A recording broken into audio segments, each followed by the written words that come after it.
So welcome back to Slick Willy Fly and another bonus video. So the Swedish forest is filled with a lot of great treasures. We have all kind of different berries, blueberries, raspberries, cloudberries, and a ton of different mushrooms. Now you're watching here a video of my wife and me. We're walking the woods and we're hunting for chantrelles because chantrelles are a family favorite. In this video, you're going to see how we clean them, preserve them, package them for the winter. And at the end of this video, I'm going to give you a little bonus recipe, one of our little favorite, super easy recipe. So don't forget to hit the like and subscribe. And don't forget to come back for future videos. Thanks again for watching. Hello and welcome back to Slick Willy Fly. So what we are doing today is another bonus video. It's actually not a fly fishing video or flies or fishing or anything like that. Today we're going to show you how we take care of chantrelle mushrooms, because we did good. And this is something that my wife and I do every year, and we load up the freezer for the winter and for the coming summer till the fall when these are ready again. So this is a chantrelle mushroom. This is what they look like when you pluck them. I'll put some pictures. I'm gonna be right back.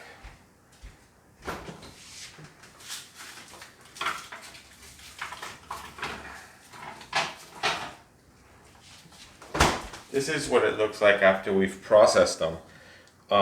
Each one of these bags is a dinner. My wife has gotten really good at, she knows exactly how much we need for a dinner.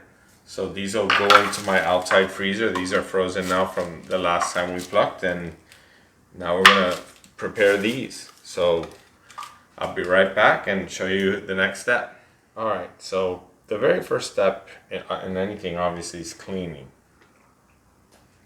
So what we do, we rinse them because they come out of the woods with the woods. It can be some dirt, it can be leaves, spiders, ants, anything. So we give them a little wash, and they're sitting in a bucket of water to make it a little quicker. And we get all the heavy stuff off. It doesn't really matter if something breaks, because I'm going to chop them up anyway into usable bite sizes. So I'm really just trying to get all the, trying to leave the forest behind. Alright, so I'm going to wash all these up. I got about, I bet you I have close to 10 pounds of mushrooms here. So it's going to take me a few minutes, but I'll be right back and I'll show you the next step. So here's what they look like when I'm talking about, like, I have them in a bucket of water. I'm just taking everything off. You can see here the grass and leaves, and so all this needs to just stay behind. I don't want any of this in my clean bucket, because this is what I'm going to chop up. Yes. Alright, so I'm back. So we're going to do this in stages. This is about a third of the mushrooms. But if I don't get started, I'll be up all night. So I'm going to give you a little quick something about chantrelles. Chantrelles are one of these kind of mushrooms that grow back. So as long as you take them off nicely from the forest and you don't destroy them, they keep coming back, and you can harvest in the same exact area multiple times a year. So when you have a honey hole, you don't share this information with anyone. You don't even share it with your family. This you take to the grave. They can't be farmed. At least that's what I'm told. They cannot be farmed. So this is just going out to the forest and picking. So all I'm gonna do, and man, we got some big, beautiful ones. There are some really big ones in this batch. You know, you can buy these in a store. Like in our grocery store, they sell one kilo. It goes for 300 crowns, or about $30. This right, what I have here tonight is well over 3 kilos. I have over $100 worth of mushrooms here. There are other places where you can buy them that they sell them cheaper than that. but I know that that's the price in my local grocery store. So all I'm gonna do is quickly chop these up into bite-sized usable pieces, and I'm gonna put them in my pot, I'm sorry. And we're going to, as soon as I've gone through all these, which won't take long once I get going, stop talking and start cutting, then we'll cook them up. So I'll be right back with step 3. Okay, so here's the first batch, and I just basically chop them up and put them in a pot, and now I'm going to cook them.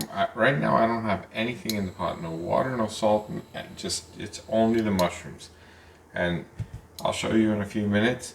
It's a staggering amount of water that they release, but it's really important that we do it this way, and you'll see why soon.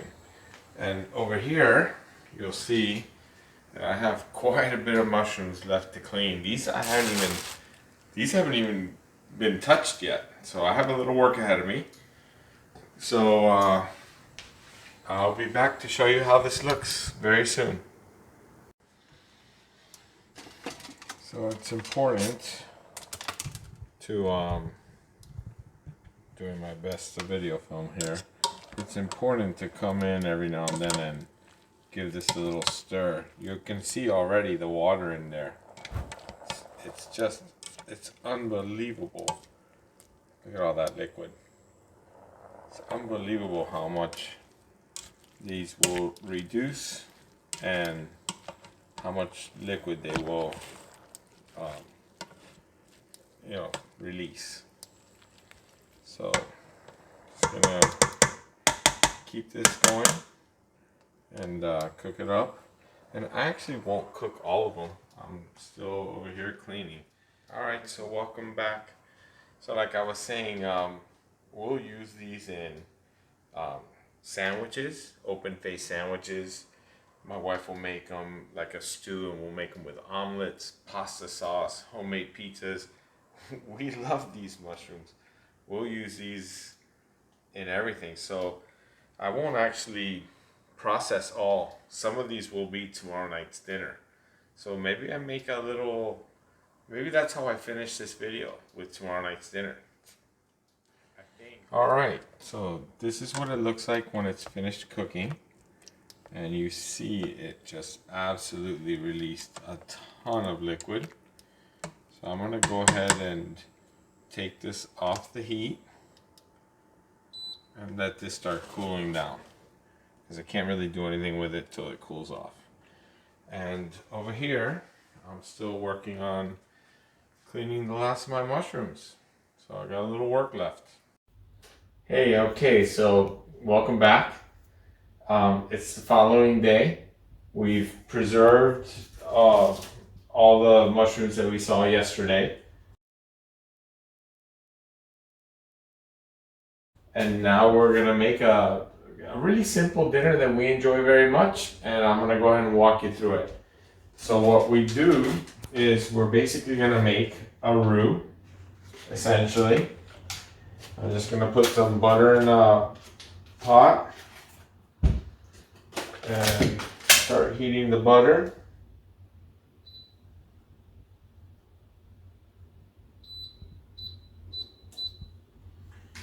And then I'm going to add a bit of flour. We don't have any actual measurements, I'm sorry, but you know, this isn't, we're not baking, we're cooking. So I don't have actual measurements, but you can see what I'm doing. So I'm going to start adding flour.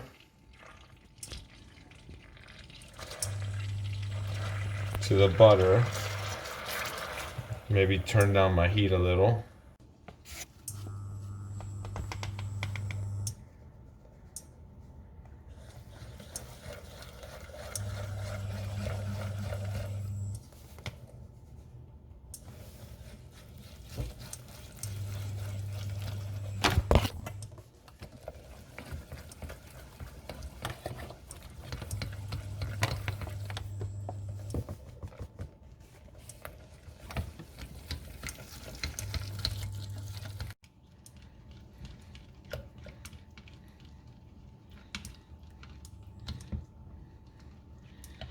So when you get to a consistency that you like, which I guess we're getting there, and you got to put in your mushrooms.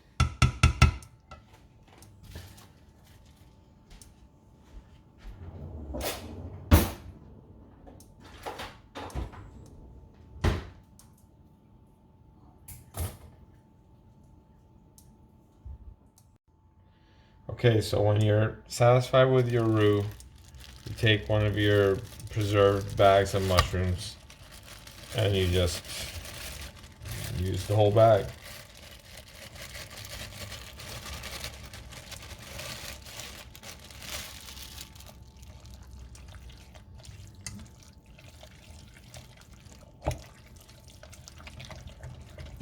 And to this we're gonna add salt and black pepper and cardamom.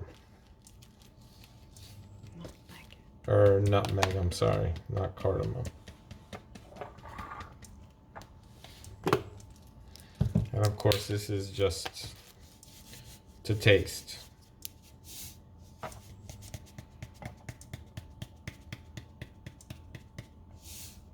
You can always add, so be careful.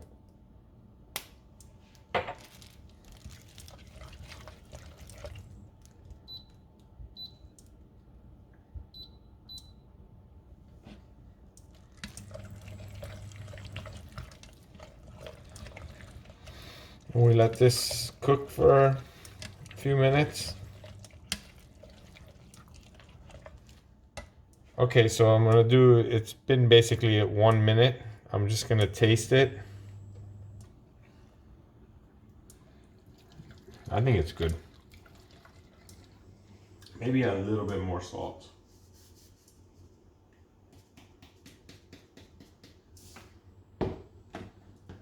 Pepper. But this is all very individual. The amount of salt and pepper is really based on each person.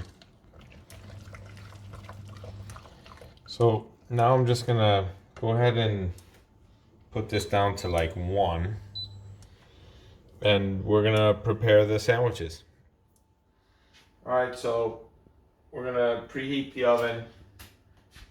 200 Celsius is like, I guess that's a 180 Celsius is about 350. So I'm somewhere between, I call that 190. So now what we did was we got a oven pan and we put foil just to make our cleanup easier. And all I'm gonna do is open face sandwiches. It's just simple toast. And we're just gonna load these up. I like to put on each one, and then I can add. This way I make sure that everyone gets some.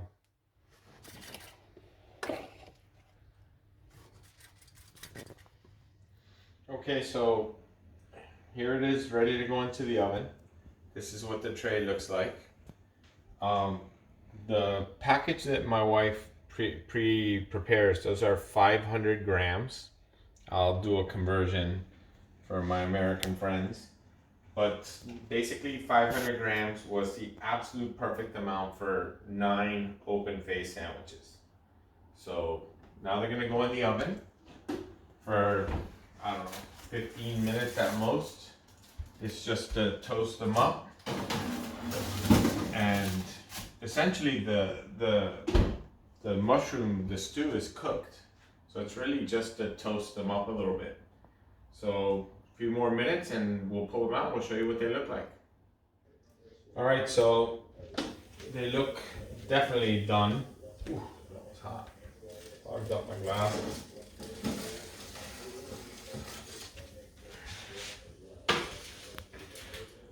So that's what they look like when we make our toast.